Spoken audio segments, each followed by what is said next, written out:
Yes, religion as an identity-related factor in the integration of religions in our culture and in our world.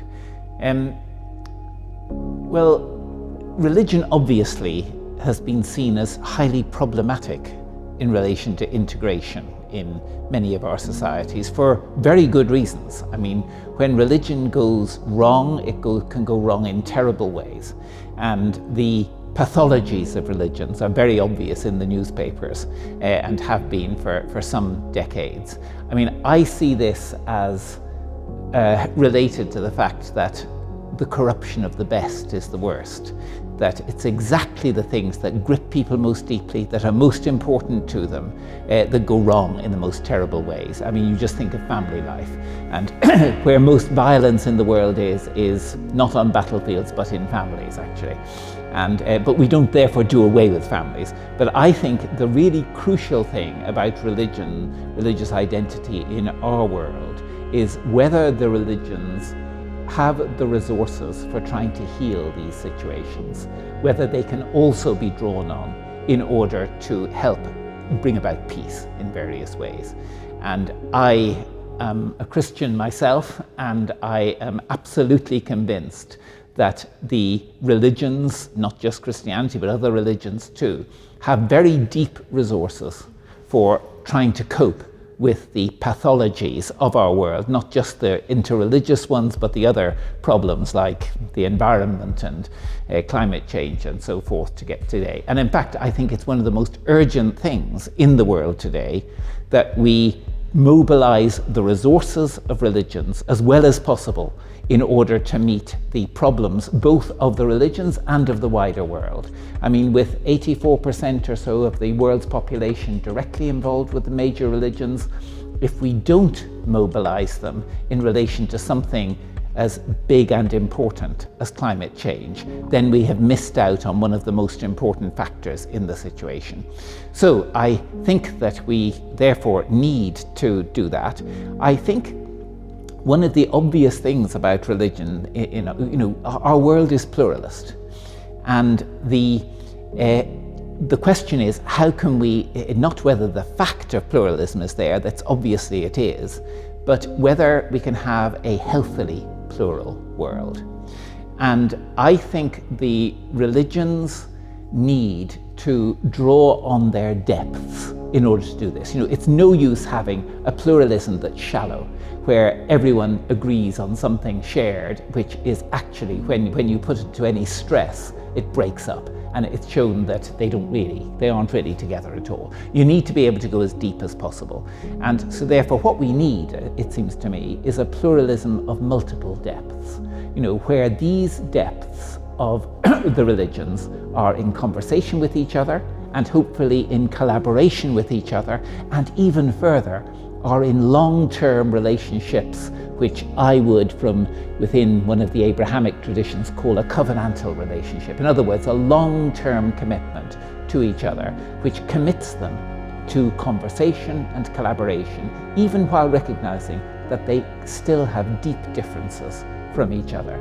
And I see the Elijah Institute, Interfaith Institute, and similar organizations as being signs of hope in our world, where we can actually try to achieve that sort of pluralism of multiple depths.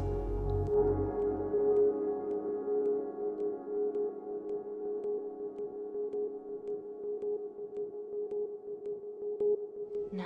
Yes, can the mystics in the different traditions help us to transcend these divisions and differences between the religions?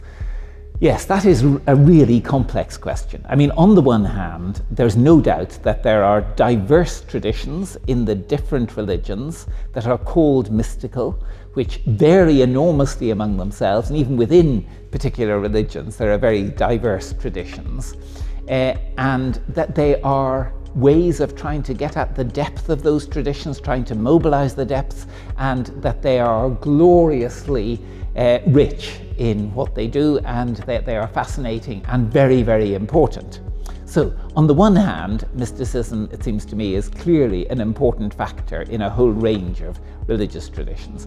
On the other hand, I'm not convinced that they are all on about the same thing. I think that they are much more convergent in the sorts of practices that they often show as similar to each other, practices of mind, of body, of heart, of imagination and that. I think that they are best seen not as one unified thing that is all about the same thing. They are so diverse. I don't think you can, as an academic, I really don't think that the evidence stacks up in order to say they're about the same thing.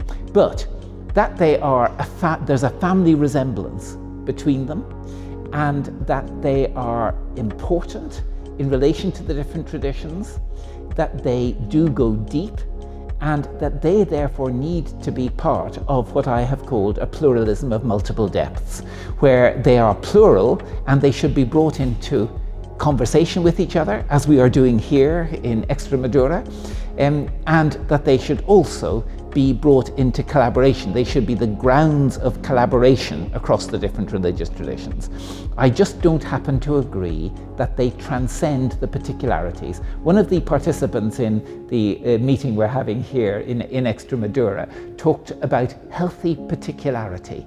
And I think what marks healthy particularity in the religious sphere is that it is utterly Christian, utterly Muslim, utterly Jewish, utterly Hindu, whatever, that you are fully part of a particular tradition, while yet being open to engagement across the boundaries and to really face seriously the differences that you have with other traditions. I'd also say another thing that I feel very strongly, that our world isn't just religiously diverse, it's also secularly diverse. There are deep differences among different non-religious positions and ways of living.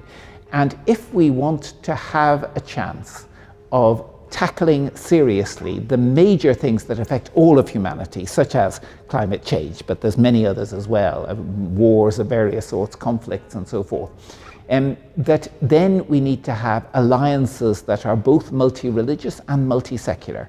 We live in a multi-religious and multi-secular world, and how to form those alliances seems to me one of the greatest challenges of the 21st century.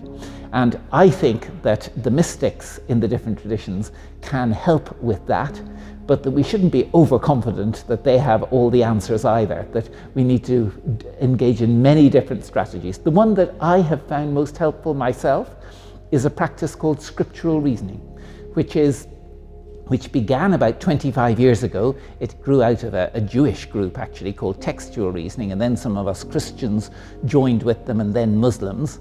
And now it's spread in various parts of the world, including China, where they do it not only with Christians and Muslims, but also with Buddhists and Taoists and Confucians. But what we do is we look at our texts together, and we study them together, and we each go in and we all have our own traditions active in that, and sometimes we agree, sometimes we don't, but it improves the quality of our disagreement, even when we continue to agree, that we have engaged in that sort of high quality conversation. And I think scriptural reasoning is one of the practices that is a healthy one to spread in various ways. And the thing that I'm co-chair of, the Rose Castle Foundation, is the sort of hub for scriptural reasoning in the UK, where it is spreading in various ways and is helping exactly to address some of the problems of deep interreligious misunderstanding and alienation, but also to bring many other people into the debate who otherwise wouldn't be in it.